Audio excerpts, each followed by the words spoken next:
Hello，大家好，我係肥仔傑。今日係2025年嘅12月20號啊。嗱，最近咧有一單國際新聞，我相信唔少嘅朋友咧一睇到啲標題咧，心入邊咧就會震咗一下，驚咗一下嘅。咁就係日本有媒體爆料，就話日本首相府入邊有一名負責國家安全嘅官員，私底下同記者傾偈嘅時候，竟然講咗一句唔應該講嘅說話。就係日本應該要擁有核武。嗱，呢個係嗰個官員自己親口講嘅。嗱，我哋一聽到核武呢個字呢，好多人第一個反應一定係有啲震驚嘅，尤其係我哋呢一代同埋上一輩嘅人啦，對於戰爭啊、原子彈啊，其實有好深刻嘅記憶同埋陰影嘅。你可能亦都會即刻諗啦，喂，日本係咪想打仗啊？亞洲會唔會好似中東咁開始混亂？會唔會影響我哋嘅生活，甚至係影響緊我哋下一代嘅安全呢？嗱，但係呢一單新聞呢，如果我哋淨係停留喺驚啊、估計佢咁嘅部分呢，咁其實就係錯咗最重要嘅部分啦，係錯過咗。因為關鍵唔係一句說話，呢一句說話本身，而係點解呢一句說話會喺今時今日2025年準備踏入2026年嘅日本喺首相府入邊嘅人講出嚟。嗱，所以今日呢條片呢，我就唔同大家講啲咩複雜嘅軍事理論啦，咁我就會用最簡單最貼地嘅方式同大家慢慢拆解清楚成件事嘅來龍去脈。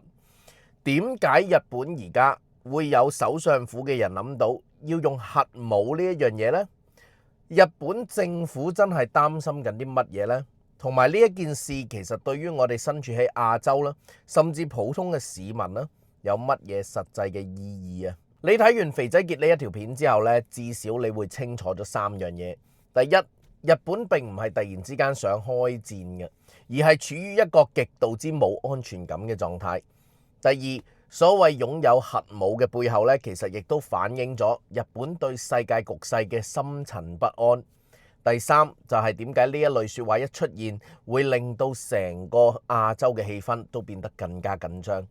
嗱，而家我哋就由頭開始，慢慢同大家講清楚，究竟呢一單新聞究竟係發生緊啲乜嘢嘅事情。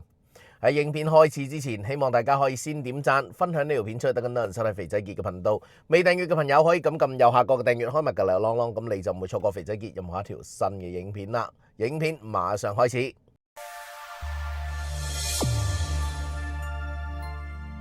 影片正式開始啊！嗱，日本呢一句應該擁有核武嘅講法呢，其實唔係突然之間喺空氣入邊彈出嚟嘅，而係一個好特定嘅場合、好特定嘅氣氛之下出現嘅。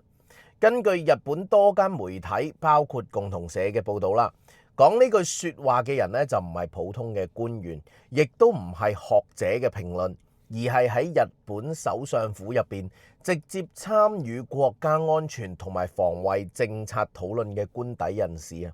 嗱，呢一點咧係好重要噶，因為首相府咧就唔係部門寫報告嘅地方，而係真正影響日本決策走向嘅核心位置，高市早苗嗰啲班底。嗱，當時嘅情況咧就係喺官邸入邊咧，同一班跑政治新聞嘅記者咧有一個所謂私下交流嘅場合啦。呢個私下交流嘅意思咧就係呢個唔係記者會，唔會錄音，亦都唔會直接用嚟引述做官方立場，一般係用嚟做交換背景資料，或者等記者去真正理解政府內部嘅思路。嗱，正正就係呢一種相對放鬆、冇即時政治責任嘅情況之下咧，呢一位官邸人士講咗一句連日本自己人聽到都覺得好重嘅說話，就係佢竟然喺嗰個場合講出，就話我哋日本應該要擁有核武。嗱，不過要留意嘅係，佢唔係講完就算噶，佢之後都有補充一句嘅，就話現實上其實都好難做到。嗱，呢一句補充呢，其實就唔係降溫，反而係反映緊另一個狀態，就係呢一個想法唔係幻想，亦都唔係即興講嘅，而係真係曾經放過上台面度諗過、計過，只不過最後發現呢，現實條件係唔容許佢哋啫。嗱，咁問題就喺呢度啦。點解一個咁敏感、咁具爭議性嘅想法會喺日本首相府內部俾人講出嚟呢？而且仲要係由一個負責國家安全政策嘅人去講喎。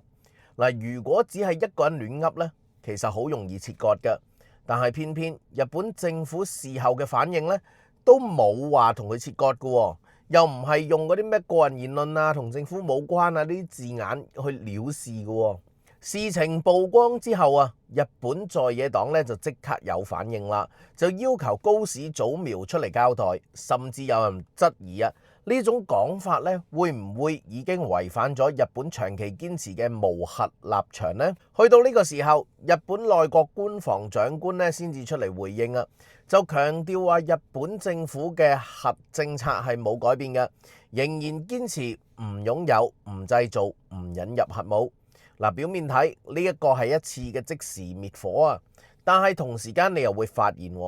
政府並冇詳細解釋點解首相府入邊有人會講到呢一樣嘢，亦都冇清楚交代呢一個想法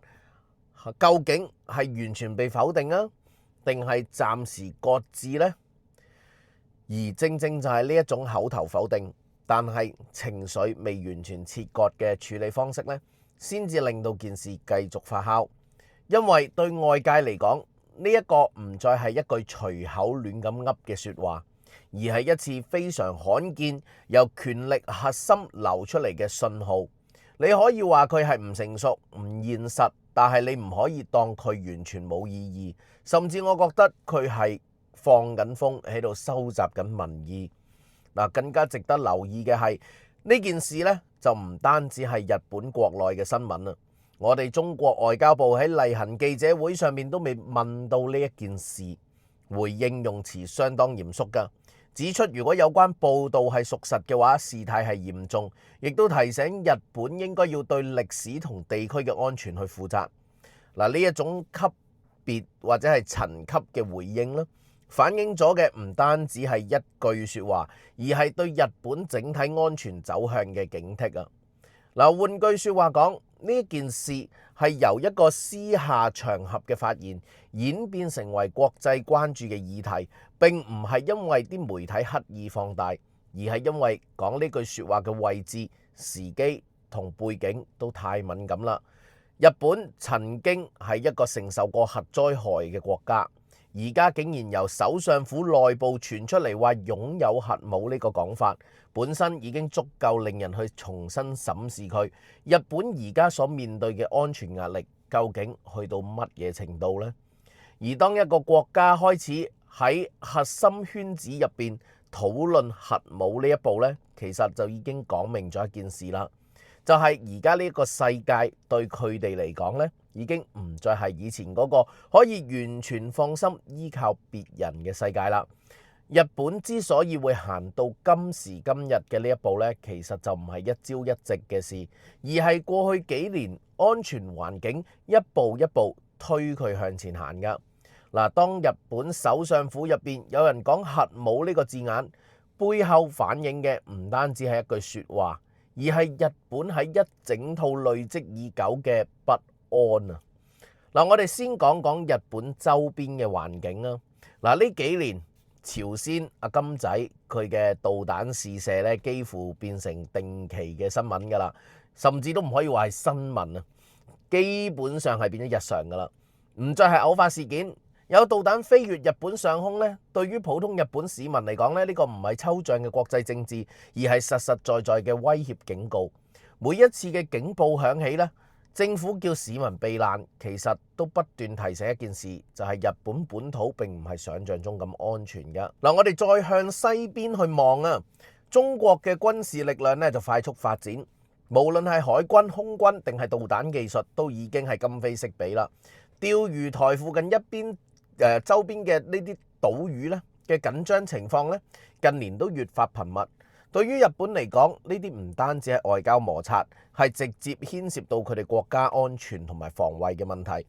嗱，當一個國家長期處於係被觀察、被比較、被壓力包圍嘅狀態咧，安全嘅思維自然就會慢慢變得強硬啦。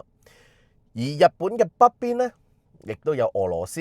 同樣就令到日本難以掉以輕心㗎。北方四島嘅主權爭議咧，一向都未解決㗎。加上俄羅斯近年喺國際舞台上面嘅強硬作風，都令到日本更加難單純地相信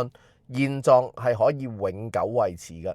嗱，喺呢三方面嘅壓力同時間存在咧，令到日本嘅安全圈子開始出現一種心態啦，就係如果淨係靠舊時嗰套安排，未必可能夠喎。嗱，但係真正令到日本內部出現動搖嘅咧，其實唔單止係鄰國啊，而係佢自己嘅盟友嘅不確定感，包括就係佢嗰個爹哋啊。嗱，日本戰後之後嘅安全架構咧，核心一直都係美日同盟，依靠美國嘅軍事存在同埋核保護傘。呢個安排行咗幾十年，確實為日本帶嚟長期穩定嘅。但係問題係近年美國自己嘅內部狀況，令到佢啲 friend 啊都開始感到不安啦。美國政局分裂嚴重，政府換屆頻繁，對外政策有陣時前後矛盾。嗱，由特朗普時期開始，美國優先嘅取態，令到好多盟友第一次認真思考一個問題，就係如果利益唔係一致，美國會唔會仍然無條件出手呢？嗱，呢一種疑問咧，未必喺公開場合嗰度講出口，但係閉門討論入邊咧，就好難完全避免啦。喺正係呢一個咁嘅背景之下啦，日本嘅安全討論咧，亦都開始出現轉變啦。以前有啲話題係連提都唔夠膽提，而家就可以變成係內部討論，甚至係私下交流嘅時候講得出口嘅。核武呢樣嘢正就係其中一個最極端，但係同時間最能夠反映到日本焦慮程度嘅例子啊！嗱，當一個國家開始諗到如果冇人幫我可以點算嘅呢個時候呢，其實就已經講明咗佢對外部依賴嘅信心呢係已經開始出現咗裂痕啦。嗱，亦都要留意一點，日本並唔係完全唔明白核武帶嚟嘅代價㗎。無論係國際條約、外交後果定係國內民意，日本人呢都非常清楚呢一條路係唔容易行嘅，甚至可以話係好難行。但係正因為咁，當日本首相府入邊有人仍然願意講出口，其實係反映緊一種心理狀態，就係如果世界繼續向更加唔穩定嘅方向發展，日本係咪永遠只能夠接受安排而冇其他自己嘅選擇呢？嗱，呢種思維咧唔一定係變成政策嘅，但係一定會影響政策嘅邊界。你會見到日本近年已經開始計劃放寬對軍事嘅限制，增加防衛預算，強調反擊能力，甚至重新檢視戰後一直堅持嘅和平路線。嗱，核武呢個議題咧，就好似安全討論入邊一條最遠嘅界線。嗱，平時咧係唔會行過去嘅，但係當啲人開始企喺邊界界線前面喺度張望緊嘅時候咧，本身就已經説明咗環境逼人改變啦。嗱，所以呢一句應該擁有核武，其實唔係孤立嘅想法，而係一連串日本嘅壓力啦、疑慮啦同埋不安堆砌之後嘅外露嚟㗎。嗱，佢反映嘅唔單止係日本想要啲乜嘢，而係日本開始懷疑過去一直相信嘅安全秩序，仲可唔可以繼續撐落去呢？當討論到呢一個層面，其實就一定要討論更加現實、更加關鍵嘅另一個問題，就係日本真係有冇可能行到去擁有核武嗰一步呢？而答案之所以咁重要呢，唔係因為日本聽日就整到個核彈出嚟，而係因為日本而家係點樣去理解可能性呢個本身，已經影響緊佢嘅行為。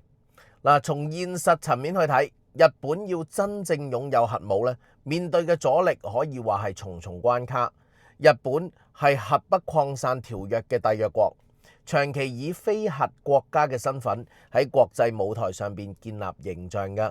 一旦轉咗軌道，唔單止會即刻引起國際社會強烈反彈，亦可能會面對一連串嘅制裁、外交嘅孤立，甚至連一向關係密切嘅盟友咧，都未必可以完全接受。嗱，呢啲後果咧，日本決策層面唔可能唔清楚㗎。再落到去國內層面啦，日本社會對於核武嘅情緒仍然係非常複雜嘅。廣島長期嘅一個歷史呢，唔係教科書入邊嘅一段文字，而係仍然存在於好多人記憶入邊嘅痛苦嚟嘅。反核唔單止係政治口號，而係一種代代相傳嘅代價。任何一個政府如果真係想正式推動擁有核武呢，都必然會面對極大嘅民意反彈，甚至可能會動搖執政嘅基礎。嗱，正正就因為咁，首相府啲官員呢先至會講，現實上其實好難做到。呢一句説話其實係已經幫大家澄清咗一條線㗎啦，就係核武唔係短期嘅政策選項。但係同時間呢句説話亦都透露咗另一層嘅意思，就係雖然難，但係並唔係完全唔會諗呢樣嘢。嗱，呢一個諗得到但係做唔到嘅狀態呢，正正就係值得大家一齊去留意佢嘅地方。因為當對住一個國家嚟講，安全嘅政策嘅改變往往唔係由做到開始，而係由大家開始討論，可以討論去做開始嘅。嗱，以前咧核武喺日本幾乎係禁語嚟嘅，提都唔夠膽提。而家已經可以喺首相府內部俾人講出嚟，甚至係俾記者寫成新聞。嗱，呢個轉變咧本身就已經講明咗日本安全思維嘅邊界咧，正正係向外推移緊嘅。亦都正因為係咁，日本政府之後嘅處理手法先顯得更加微妙。一方面，佢哋嘅內閣官房長官咧就即刻出嚟重申無核嘅3個原則，對外展示穩定同延續性。另一方面咧，政府亦都冇對涉事嘅官員作出嚴厲嘅處分，亦都冇用最強硬嘅語氣去否定相關嘅諗法。嗱，呢種做法咧喺政治上其實相當耐人尋味嘅。如果只係講錯一句嘢，完全錯誤完全唔能夠接受嘅言論呢，理論上係好容易一刀去切割嘅，就講到同政府立場冇關咁就得噶啦。但係而家我哋見到日本處理嘅手法呢，反而係一種降溫但係保留空間嘅處理做法。對於外界嚟講，呢個唔單止係滅火，更加似係一種信號嘅管理，既要安撫國內民意同埋周邊國家，又唔想完全否定對內部安全風險嘅判斷。呢種模糊呢，其實係日本近年安全政策嘅一個特色嚟㗎。由增加防衛預算啦，強調反擊能力啦，到重新定義自衛嘅一個範圍啦，日本一步一步咁將原本相當清晰嘅界線變得具有彈性。核武呢一個議題就好似擺喺最遠嘅位置嘅一塊標示牌咁，未必會即刻行到去嗰度㗎，但係只要嗰個標示牌仲喺視線範圍之內呢，就已經會影響緊前進嘅方向。從國際嘅角度去睇周邊國家咧亦都正正係因為睇中呢種變化先至會特別敏感嘅。我哋嘅外交部用詞嚴肅，唔單止係對一句說話作出反應，而係對整體日本安全嘅走向呢，我哋係保持高度嘅警惕嘅。因為一旦日本對核呢樣嘢嘅態度出現咗鬆動，個意念一鬆呢，無論係實際行動定係政策信號都好咧，都可能會引發連鎖嘅反應，令到本身已經好緊張嘅地區局勢再增添一層不確定性。所以第三層真正要理解嘅呢，唔係日本會唔會即刻擁有核武，而係日本而家點樣去面對一個越嚟越唔穩定嘅世界。當一個曾經極力避免擁有核武嘅國家開始容許相關嘅想法喺權力嘅核心俾人討論，本身就已經反映出對未來安全秩序嘅深層疑問啦。而當呢種疑問一旦出現過呢，就好難當佢從來冇嚟過嘅。當日本內部對核武嘅討論開始由禁忌變成可以被提起，影響嘅就已經唔再只係日本自己啦，而係成個地區嘅安全氣氛都會跟住改變。因為核武從來都唔係單一國家嘅選擇，而係一個會逼住其他人一齊去回應嘅存在。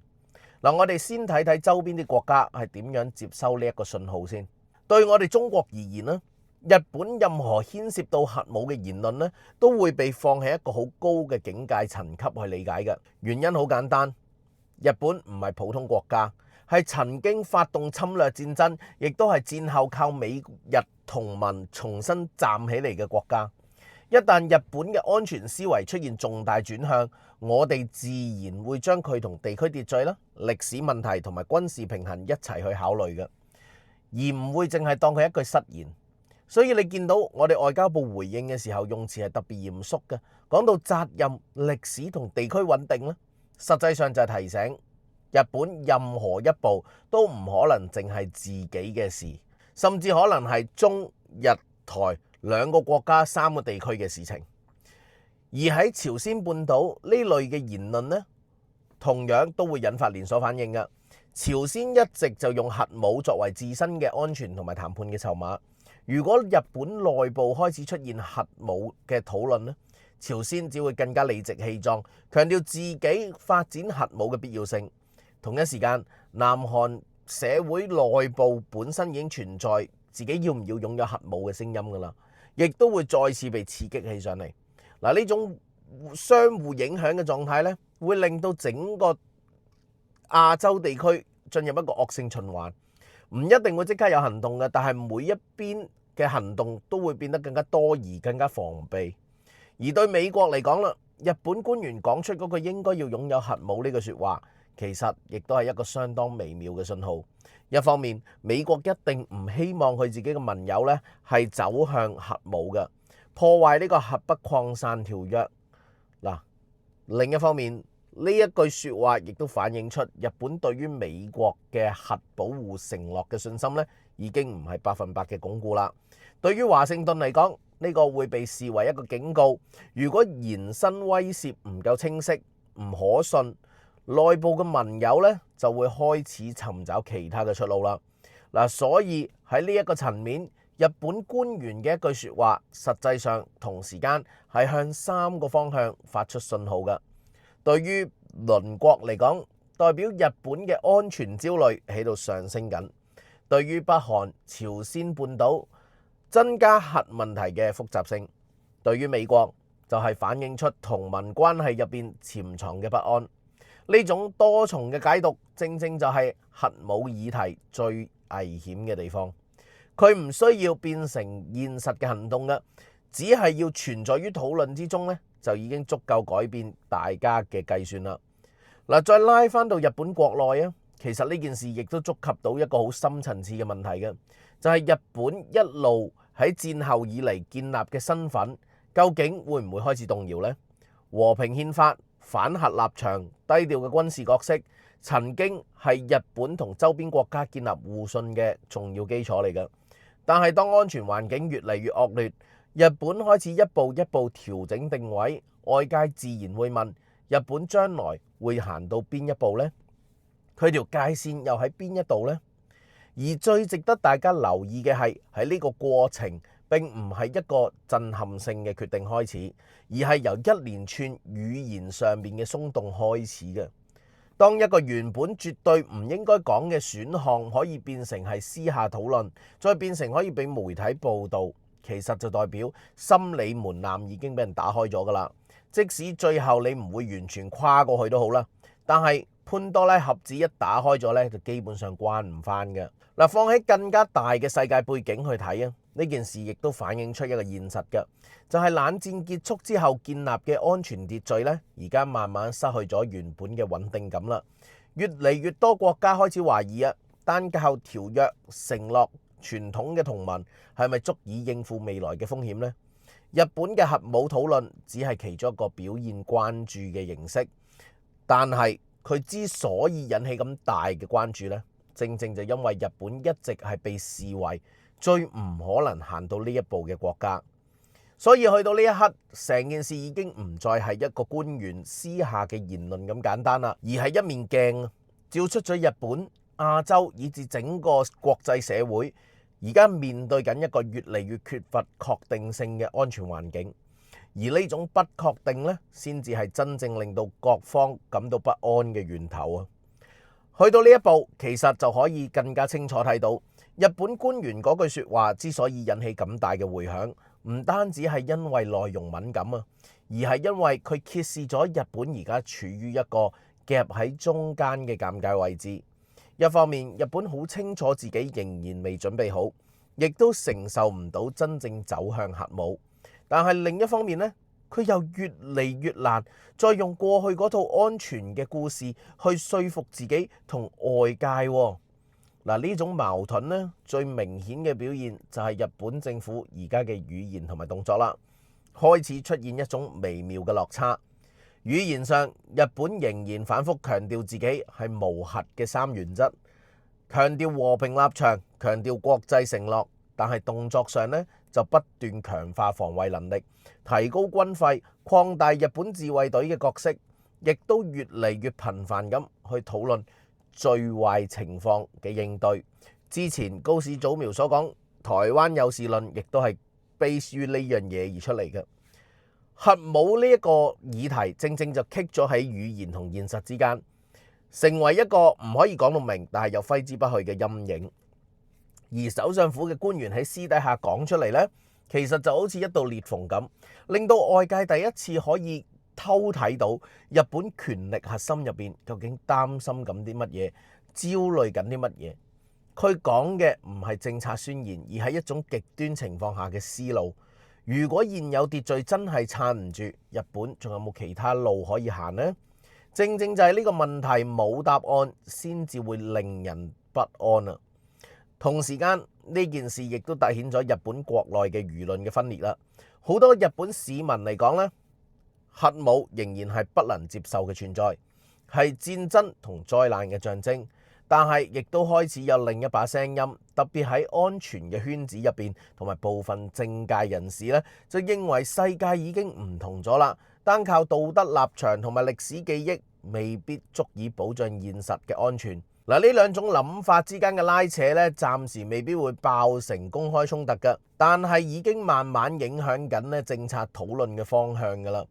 亦正正因為咁，日本政府選擇用一個相對保守，但係又唔完全封死討論空間嘅方式去處理今次嘅風波。冇人公開承認擁有核武係個選項，但係亦都冇人斬釘截鐵咁講話呢個想法永遠唔會再提。對內呢種處理方法可以避免立即撕裂社會，對外可以爭取到啲時間觀察國際形勢點樣變化。只不過時間本身呢，亦都會放大不確定性嘅。從更加宏觀嘅角度嚟睇啊，日本呢一種掙扎呢，其實反映緊一個更加普遍嘅現象啊，就係當國際秩序變得越嚟越動盪，原本依賴嘅規則、同盟同共識嘅國家呢，開始懷疑呢啲基礎仲穩唔穩陣嘅。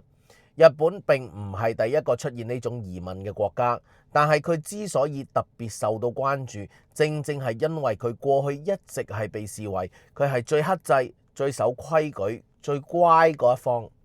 嗱，所以去到呢一刻呢，呢一單新聞其實已經唔再係討論日本會唔會擁有核彈，而係揭示咗一個更加深層次嘅現實，就係日本正在喺安全同信念之間嘗試揾一個新嘅平衡點，而呢個過程無論結果係點都好，都注定唔會和平，亦都唔會淨係影響日本自己。再加埋日本咁多天災嘅情況下，必定會成為國際關注嘅焦點。當成件事行到呢一步啦，其實我哋可以再拉闊少少，睇清楚日本而家真正面對緊嘅，唔單止係一個安全選項入邊嘅抉擇，而係一個時代轉換帶嚟嘅心理壓力。日本過去幾十年所依賴嘅世界秩序，本身就係建立喺一個前提之上，就係大國之間有底線、有默契，戰爭成本太高，所以唔會輕易越界嘅。但係而家呢一個前提正在慢慢咁變得冇以前咁可靠。喺而家呢種環境之下，日本其實唔係唯一一個感到不安嘅國家，只不過佢嘅不安呢係特別容易放大嘅。原因好簡單，日本本身軍事能力呢，佢唔算好弱，科技基礎亦都算好完整，但係長期受到制度同理念嘅約束，一直將最壞嘅情況排除喺正式討論之外。當世界開始出現越嚟越多不可預測嘅因素，日本自然開始會問啦，就係如果原本嘅保障一樣一樣咁失效，最後可以靠嘅仲剩低啲乜呢？特別係特朗普仲可唔可信呢？美國仲靠唔靠得住呢？正正喺呢一種反問之下啦，核武呢一個選項先至重新浮現，唔係因為日本突然之間變得好進取，而係因為喺核武係喺現實世界入邊仍然被視為終極威脅，只要存在唔使用嘅，足以影響對手計算。只要被認真討論過，就算周邊國家對你嘅判斷點都好啦，都會帶嚟自身嘅安全。呢種力量對於一個感到不安嘅國家嚟講，吸引力自然會存在。但係同一時間，日本亦都非常清楚，自己一旦向呢個方向靠攏嘅話呢，所付出嘅代價可能遠遠超過得到嘅安全感，甚至仲有冇安全可言都難講啦。國際形象、外交空間、經濟關係，甚至國內社會嘅凝聚力，都可能因為咁而受到極大嘅衝擊。呢種得與失之間嘅巨大落差呢，令到日本只能夠停留喺討論嘅層面，而唔夠膽輕易咁行出呢一步。亦都正正係因為咁，今次由首相府流出嘅講法反而顯得特別真實。佢唔係一個完整嘅方案，亦都唔係一個清晰嘅方向，而係一種焦慮情況同狀態底下嘅片段。佢反映嘅係一個國家喺面對不確定嘅未來嘅時候，開始同自己內心對話嘅過程。而呢一種對話呢，就未必對外去公開嘅，但係一旦被聽見嘅話呢，就足以引起震動。從呢個角度去睇，日本而家呢，其實係喺一條好窄嘅路上面行緊嘅。一邊係繼續堅守戰後建立嘅原則，維持一個可預測、受信任嘅角色；另一方面就係逐步調整安全觀，為如果真係冇人可以完全依賴嘅呢個情況預留空間。而呢兩條路未必即時會分叉㗎，但係佢個張力已經存在啦，而且會隨住世界局勢越嚟越緊張而加劇。而對外界嚟講，最難應付嘅往往唔係日本會唔會做，而係日本究竟會諗到幾遠。因為一個國家一旦被認為連核武都開始計緊數嘅時候，其他國家自然會重新評估同佢相處嘅方式，無論係合作、制衡定係防備佢，心態都會出現改變。呢種變化呢，未必即刻會化成行動，但係會慢慢累積，最終影響成個亞洲地區嘅互信基礎。所以去到呢一層啦，其實已經可以話呢單新聞真正揭示嘅並唔係日本核政策嘅轉向，而係一個現代國家喺秩序動搖嘅時候真實嘅掙扎。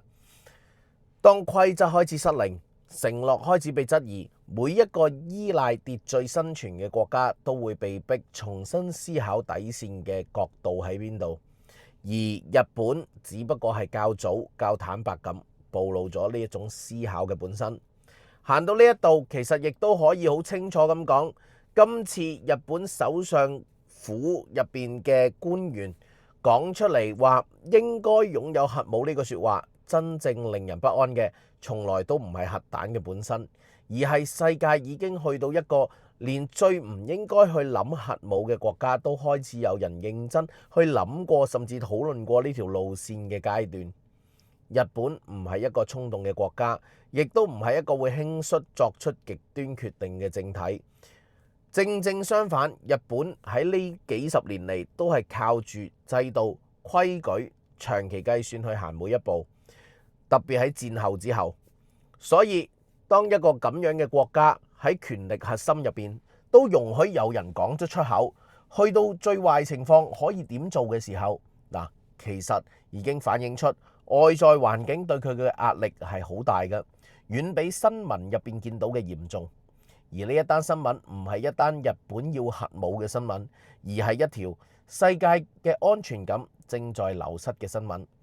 當過去幾十年大家相信嘅秩序開始鬆動啦，當同盟、承諾、規則都變得冇以前咁穩陣嘅時候，每一個國家，無論係大定係細嘅國家都好，都會開始問一個好殘酷但係好現實嘅問題，就係如果真係瀨嘢嘅時候，最後可以靠邊個保住自己安全呢？日本而家所做嘅其實唔係揀緊答案，而係開始面對問題，而呢一個過程呢，本身就會影響周邊國家嘅判斷，影響亞洲嘅氣氛，亦都會影響大家對未來嘅信心。因為一個國家只要被認為係連最極端嘅選項佢都做過、諗過、度過嘅話呢，其他人自然就會開始對佢重新計下數、重新部署、重新防備一下佢噶啦。所以呢件事唔需要被誇大成為戰爭迫在眉睫，但係絕對唔可以當成一句無關痛癢嘅失言，因為佢係一個信號，一個提醒，話俾大家知道原本以為穩固嘅世界其實已經開始出現裂縫，而當裂縫存在，就算未崩塌都好啦，都足以令人不安嘅。對於普通市民嚟講，最重要嘅未必係話要選擇站邊或者作出一個判斷分析，但係你一定要睇清楚呢個世界而家行緊去一個乜嘢嘅方向。當越嚟越多國家開始用最壞情況去思考未來，其實就代表住和平唔再係一個理所當然嘅狀態，而係一樣需要被小心維持嘅結果。而今次日本呢句說話呢，正正就係呢一個時代底下一個再真實不過嘅縮影啦。嗱，唔知大家認唔認同肥仔傑嘅講法啦？歡迎大家後面留言講講你自己嘅想法。好啦，咁今日影片嚟到呢度，喺臨走之前呢，希望大家可以先點讚、分享呢條片出去，等更多人收睇肥仔傑嘅頻道。未訂閱嘅朋友，希望你撳一撳右下角嘅訂閱，開埋個鈴鐺，咁你就唔會錯過肥仔傑任何一條新嘅影片啦。我哋下次再見，我係肥仔傑，各位拜拜。